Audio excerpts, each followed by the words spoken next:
Welcome back. Yesterday, a lock manufacturing company, Kartini at Thivi Industrial Estate, closed down unexpectedly, leaving the employees in a state of an uncertain future. The employees told our reporters that the day before the company closed down, they had an argument with the management with regards to their working conditions, and they suspect this could be the reason for the company closing down. The employees working in the company as permanent staff expressing their grievances said that they were not given an increment nor were they paid for extra hours of work that they put in, while the employees on contract basis received better benefits. सगळे विचार झाले आणि भुरगे आम्ही सगळी 15 वर्ष काम करता 15 वर्ष काम करून फक्त बायलांका 3000 पगार ह्युमन वेलफेअरान गेली थंय आमका प्रॉब्लेम जाता म्हणून सांगले तेंचेनी आमचे किरे पळोवंक ना आता लेबरान केस चालू असताना डायरेक्टली येले आणि आमची कंपनी बंद केला आमच्या लीडराक तेंचेनी कितेच सांगूंक ना म्हणजे लीडराक पासून आमच्या खबर ना आमका खबर ना इलिगली केला आम्ही कशी एक आणि कॅज्युअलांक ते डबल ओटी पेड करतात आमका दिनात कॅज्युअलांक घेतात आणि आमका काम करून घेतात आमका दिवपाक तेंचेकडे किरेच जायना म्हणून जोपर्यंत हे कॅज्युअल भुरग्यांक बंद करिना आमचे सेटलमेंट जायपर्यंत तेंचेनी बंद करपाचो कॅज्युअल वर्कर आमचे डिमांड कॅज्युअल वर्करांक जरूर तेंचेनी घेवपाचे कंपनी चलोवपाची फुडे. Yesterday, after the company remained closed, the employees approached the Labour Commissioner. Despite a discussion of nearly 4 hours, the discussions proved inconclusive. Puti Gaonkar, union leader, gave us the details on the discussion. आमची जी labour कमिशनराकडे meeting आशिल्ली ते मीटिंगेत we have exchanged various proposals. None of the proposal is accepted to the management. Finally, we said, you pay the minimum wage because these workers are working for last 15 years and they are not being paid minimum wage. Direct the management to pay the minimum wage and refer our dispute, that is demand, charter or demand, to the industrial tribunal within time frame. So that proposal we have given. Whether they are agreeing, then from tomorrow we will start the work, or we will force them to start the factory. Otherwise, the situation will remain as it is. Direct them to pay the minimum wage and refer our charter or demand to the industrial tribunal. What about the contract level? They want only the contract level. They don't want our people, and basically this is a trick they have used to keep us out and engage the new laborers, which we will not allow. Some sort of business? Yeah, this is a illegal thing. They cannot recruit the new people when we are out. Most government-run hospitals in the state continue to remain in a state of neglect vis-a-vis their counterparts in the private sector, where the common man can get healthcare but at a steep price. The Chikali Cottage Hospital is yet another example of a dismal state of affairs in the government-run hospitals and in need of urgent attention. Some of the problems that need to be tackled on a war footing are making available adequate equipment, civil repairs to the building and maintenance of hygiene and cleanliness in the hospital campus. When Goa 365 contacted the health officer of the cottage hospital at Chikali, Mr. Suhas Gaitonde, he informed us that the equipments are old and though they have demanded for new equipment, no action has been taken in the matter.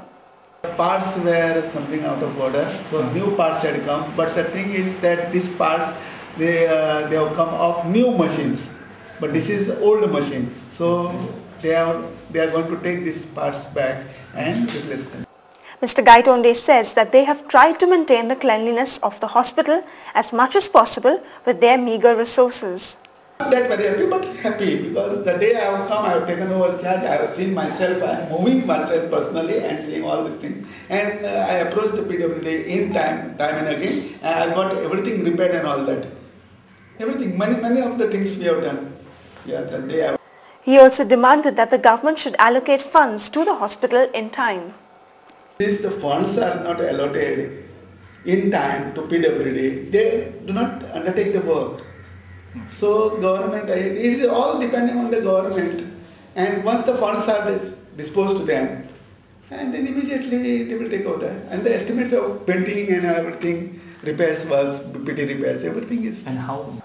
The 4-lane NH17 from Verna is on the fast track to completion as the High Court directed the state government to hand over the 1.3 kilometer stretch from Varnapuri to Gandhinagar to the National Highway Authority of India.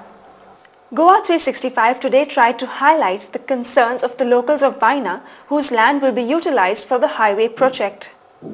Speaking to Goa 365, a local said that they are not against development and urged the state government to give compensation for those whose land will be acquired. ऐसा है कि अभी high court का order कब से आ गया है और हाईवे बनना है ये उन्होंने बता दिया है, लेकिन अभी ऑफिशियल के तौर पे क्या हो रहा है कुछ मालूम नहीं। आधा आधा बना के छोड़ दिया है और कई को कंपनसेशन मिल रहा है और कंपनसेशन किसी को नहीं मिल रहा है। अब उनके अंदरूनी मामला क्या है वो अभी तक कुछ मालूम नहीं है। अगर जल्द से जल्द क्लियर हो जाए, गरीब का ऐसा है कि छत चाहिए, अगर रिहेबिलिटेशन सबको अगर मिल गया तो क्या आदमी चाहेगा कि डेवलपमेंट हो जाए यहाँ पे। अगर डेवलपमेंट हमारा इंडिया का गोवा का अगर हो जाता है तो बहुत अच्छी बात है। हम लोग भी चाहते हैं कि जल्द से जल्द हो जाए जो भी हो जाए। While speaking to Goa 365, the Deputy Collector Mormugao, Mr. Levinson J. Martins, stated that this is the first phase of the handing over and is as per the High Court directions. No, the Honorable High Court of Bombay at Goa has directed that the first phase of full-in highway stretch of 1.10 kilometers from Gandhinagar to Varnapur East to be handed over before 10 a.m. on Saturday. In fact, the process is already almost just over. Handing over and taking over has been completed. Mr. M.B. Kumtekar, who is a Special Land Acquisition Officer, MPT, told us more about the compensation. The first document is that electoral card, because he should be a citizen of the Goa. Then his tax return showing his ownership. Actually they are encroachers. House taxes. They are encroachers, but the only a tax receipt is insisted because the municipality is collecting the tax from them from so many years. And then the normal procedure of the indemnity bond. That is the only documents. Though the land has been transferred to the NHAI today, the question that needs to be answered is, when will the project affected people be adequately compensated? Time for another short break now. You're with Goa 365.